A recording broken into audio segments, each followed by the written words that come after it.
എപ്പോഴും ഈ കുട്ടിയുടെ പാരൻസ് തമ്മിൽ വഴക്കാണ്. അതേപോലെ ഈ കുട്ടി എന്ത് ചെറിയ മിസ്റ്റേക്ക് ആണെങ്കിൽ കൂടി, എന്ത് മിസ്റ്റേക്ക് ചെയ്താലും അച്ഛനമ്മ ഭയങ്കര ഫൈറ്റും, പിന്നെ ഈ കുട്ടി അടിക്കുകയും വഴക്ക് പറയുകയും ചെയ്യുകയാണ്. അപ്പോൾ ഇങ്ങനെയൊക്കെ ആകുമ്പോൾ ഈ കുട്ടിക്ക് തോന്നാണ് താൻ ജീവിച്ചിരുന്നിട്ട് കാര്യമില്ല. അതേപോലെ തന്നെ ഈ കുട്ടിക്ക് ഇതൊക്കെ കാരണം കൊണ്ട് പഠിത്തത്തിൽ കോൺസെൻട്രേഷൻ ഇല്ലാതെയായി. പഠിത്തത്തിൽ കോൺസെൻട്രേഷൻ ഇല്ലാതെയായപ്പോൾ സ്വാഭാവികമായിട്ടും എന്താ സംഭവിക്കുക? മാർക്ക് കുറഞ്ഞു. മാർക്ക് കുറഞ്ഞപ്പോൾ അച്ഛനമ്മ എന്താന്ന് പോലും ചോദിക്കാണ് പകരം ആ കുട്ടിയെ വഴക്ക് പറയുകയും പിന്നെ തല്ലുകയും ചെയ്തു. ഇതെല്ലാം കണ്ടും കേട്ടും സഹിച്ചും ആ കുട്ടിക്ക് ആരോട് പറയാ എന്ന് ആലോചിച്ചിട്ട് സ്റ്റക്കായി നിൽക്കുന്ന നിമിഷം ഉണ്ടായിട്ടുണ്ട്. അങ്ങനെ ഒരു ദിവസം ഈ കുട്ടി വിചാരിക്കുകയാണ്, താൻ മരിച്ചു പോയാൽ ആർക്കും ഒരു നഷ്ടമില്ല, ആർക്കും ഒരു വിഷമവും ഉണ്ടാവില്ല, അതുകൊണ്ട് ഞാൻ ആത്മഹത്യ ചെയ്യാം എന്ന് ചിന്തിക്കുകയാണ്.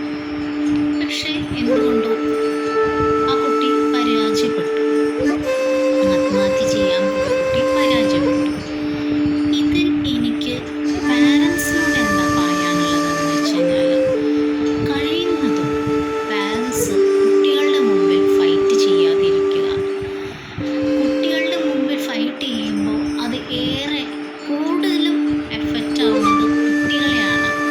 അവർക്ക് മാനസികമായ വിഷമങ്ങൾ ഉണ്ടാവാണ്, ഒരു തരം ഡിപ്രഷനിലേക്ക് പിന്നീട് പോവുകയും ചെയ്യുന്നു. പിന്നെ അതേപോലെ കുട്ടിക്ക് എന്തൊക്കെ ഡിഫക്ട്സ് ഉണ്ട്, ആ ഒരു കുട്ടിക്ക് എന്തൊക്കെ ഡിഫക്ട്സ് ഉണ്ട് അത് അംഗീകരിക്കാൻ പഠിക്കുക. പകരം ആ കുട്ടിയിൽ എന്തെങ്കിലും ഒരു ടാലൻ്റ് ഉണ്ടെങ്കിൽ അത് ആ കുട്ടിയെ എൻകറേജ് ചെയ്യുക. പൊതുവായി പറയുകയാണെങ്കിൽ കുട്ടികളുടെ മിസ്റ്റേക്സ് നിങ്ങൾ പാരൻസ് വേണം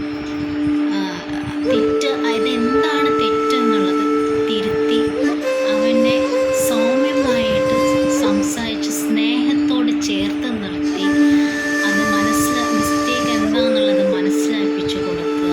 അത് നിങ്ങളുടെ റെസ്പോൺസിബിലിറ്റിയാണ്. പിന്നെ അതേപോലെ എന്ത് വിഷമമുണ്ടെങ്കിലും എന്താണ് മോളെ മോനെ എന്ന് ചോദിച്ച് അവരിൽ ഒരാളായി അവരോട് സംസാരിച്ച് ആ പ്രോബ്ലം സോൾവ് ചെയ്യുക. പിന്നെ അതേപോലെ പഠിത്തത്തിൽ എന്താണോ അവന് വിഷമം, അവൾക്കോ അല്ലെങ്കിൽ അവന് എന്ത് വിഷമം അത് സോൾവ് ചെയ്യുക. പിന്നെ ഇന്നൊരു ദിവസമുണ്ടെങ്കിൽ ആ ദിവസം എന്തൊക്കെ നടന്നു എന്ന് സ്കൂളിൽ നടന്നു എന്നുള്ളത് ചോദിക്കുക. അതിന് ടൈം കണ്ടെത്തണം.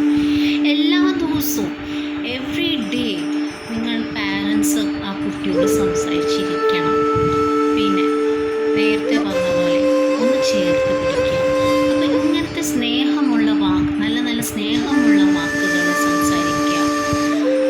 അങ്ങനെയൊക്കെ ആകുമ്പോൾ കുട്ടികൾക്ക് തോന്നും, തനിക്ക് പാരൻസ് ഉണ്ട് തൻ്റെ കൂടെ, എന്തിനും ഏതിനും ഒന്ന് തളർന്നു പോയ സപ്പോർട്ടിനായിട്ട് തൻ്റെ പാരൻസ് ഉണ്ട്. അതേപോലെ എനിക്ക് എന്തും തുറന്ന് സംസാരിക്കാം എന്നുള്ളൊരു ആ ഒരു കോൺഫിഡൻസ് ഉണ്ടല്ലോ, അത് മതി കുട്ടികളെ മുന്നോട്ട് നയിക്കാൻ.